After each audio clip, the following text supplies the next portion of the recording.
Supreme court bar association यानी कि SCBA के फेयरवेल फंक्शन में भारतीय न्यायपालिका के इतिहास में गहरे वैचारिक विमर्श का दिन बन गया, जब CJI BR गवई ने अपने कार्यकाल, अपने फैसलों और न्याय के सिद्धांतों को लेकर एक असाधारण स्पष्टता और साहस के साथ अपनी बात रखी।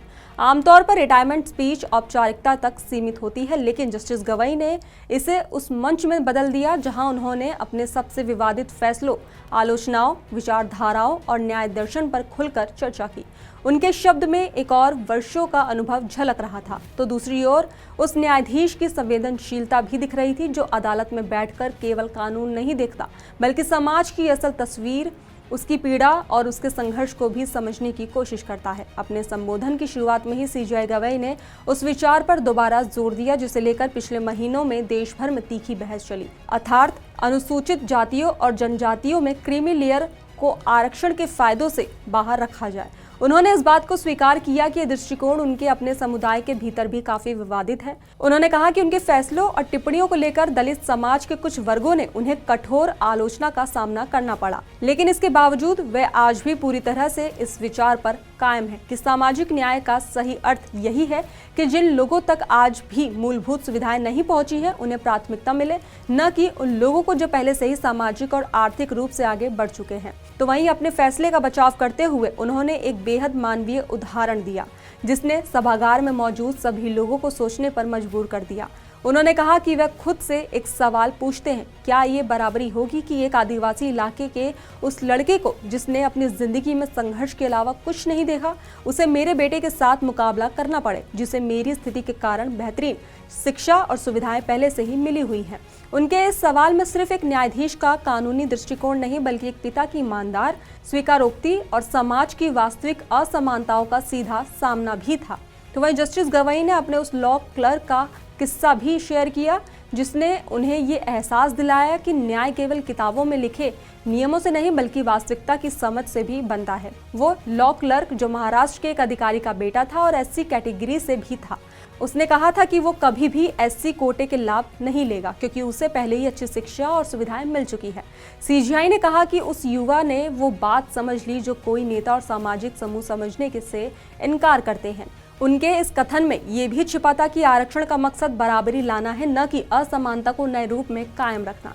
तो वहीं अपने भाषण में जस्टिस गवई ने डॉक्टर BR अम्बेडकर के प्रति अपने गहरे सम्मान को भी दोहराया। उन्होंने विशेष रूप से 25 नवंबर 1949 को अम्बेडकर द्वारा संविधान अपनाए जाने से ठीक पहले दिए गए ऐतिहासिक भाषण का उल्लेख किया। उन्होंने याद दिलाया कि अम्बेडकर ने उस समय चेतावनी दी थी कि जब तक भारत सामाजिक और आर्थिक असमानताओं को दूर नहीं करता, तब तक लोकतंत्र की इमारत ताश के पत्तों की तरह ढह सकती है। CJI गवई ने कहा कि ये चेतावनी समय के साथ और भी ज्यादा प्रासंगिक हो गई है। उन्होंने स्पष्ट कहा कि बराबरी का अर्थ सभी को एक जैसा मानना नहीं है, बल्कि जिनको ज्यादा जरूरत है उन्हें ज्यादा समर्थन देना ही असली बराबरी है। उन्होंने अम्बेडकर की उस शिक्षा को दोहराया कि अगर हम व्यक्ति के साथ बिल्कुल एक जैसा व्यवहार करने लगे तो ये समानता को बढ़ाने के बजाय असमानता को और गहरा कर देगा। अपने करियर को याद करते हुए CJI गवई ने अपने साथी जजों, अपने परिवार और खासतौर पर अपने 18 लॉ क्लर्कों के प्रति आभार जताया। उनकी आवाज़ में भावुकता झलक रही थी जब उन्होंने कहा कि वे रिटायरमेंट के बाद अपने महाराष्ट्र के आदिवासी बहुल जिले में जाकर वहां के लोगों की बेहतरी के लिए काम करना चाहते हैं। ऐसा कम ही होता है कि देश में सर्वोच्च न्यायालय का मुख्य न्यायाधीश अपने पद से हटने के बाद सामाजिक सेवा को अपना पहला लक्ष्य घोषित करे, लेकिन जस्टिस गवई ने ये करके ये संदेश दिया है कि न्यायाधीश का काम अदालत तक सीमित नहीं बल्कि समाज तक जुड़ा है। उन्होंने अपनी स्पीच को जॉन वेल्सी के एक उद्धरण के साथ समाप्त किया, जितना अच्छा कर सकते हो, जितने तरीकों से कर सकते हो, जितनी देर तक कर सकते हो, करते रहो। ये उद्धरण उनके व्यक्तित्व और न्यायिक दृष्टिकोण दोनों का सार जैसा लगता था। तो वहीं कार्यक्रम में जस्टिस सूर्यकांत जो अगले CJI होंगे, उन्होंने भी जस्टिस गवई की संवेदनशीलता और मानवीय न्याय दृष्टिकोण की खुलकर तारीफ की। उन्होंने कहा कि जस्टिस गवई ने हर मुकदमे को सिर्फ एक विवाद नहीं बल्कि किसी की उम्मीद, किसी का संघर्ष और किसी की न्याय की तलाश की तरह देखा।